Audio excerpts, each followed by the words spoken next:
So I think for a lot of folks who are in crunch time, studying for the MCAT, it takes a long time to like review your mistakes on cars. So I'm gonna go over like a really quick way that you can still review and be really efficient, but also save a lot of time in the process.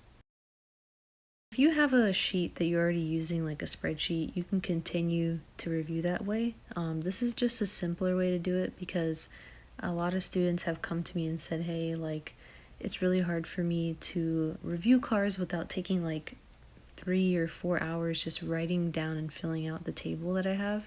So this is kind of like a shortcut that will still get you some pretty good end results. So I typed this up really quickly on my phone. You're going to want to make a very simple T-chart of just why you got a question wrong on the left side, and then tangible steps that you're going to do to fix it on the right side. If you want, you can add in your own column like I kind of have there, where you put in the type of question, like reasoning within the text, reasoning beyond, if your test maker provides it.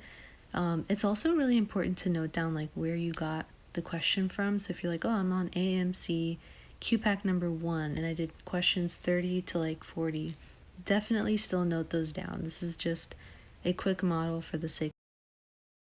So the why I got it wrong column is basically you comparing the answer that you put and kind of like the right answer and the explanation that was provided to you to figure out an exact reason why you missed the question. So you want to kind of come up with categories.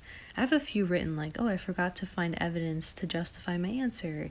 You know, you got stuck on 50-50, or maybe you picked something that was in the text but wasn't really in the context that the question was asking for, like you misunderstood it. So you want to have those categories because you can, one, try to find some actual steps to like fix it that you can try out for next time, but also like kind of track your progress the same way that athletes keep track of their stats, is you keeping track of all the different gaps you have, and then over time you can see, hey, do these gaps keep popping up if I look at my T-charts?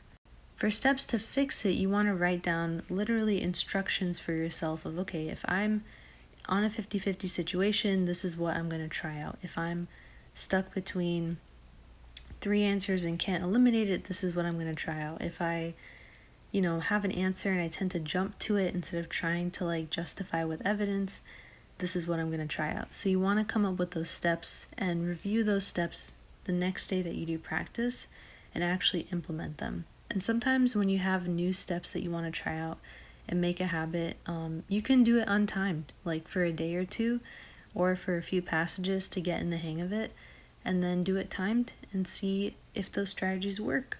And the nice thing about having a T-chart is if you do it on your computer or on a piece of paper, you can just highlight the steps that are working for you.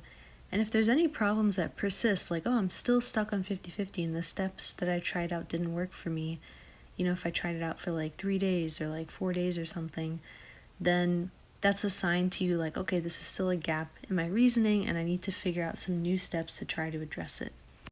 The steps themselves are a little bit harder to figure out for people, but most of the TikToks I have and also YouTube videos should provide some answers, hopefully. But if there's any kind of like steps that you're wondering of, oh, what can I do to fix this mistake, drop a question below, and hopefully this little T-chart thing helps make the process of reviewing simpler, but also still gets you like the results that you want.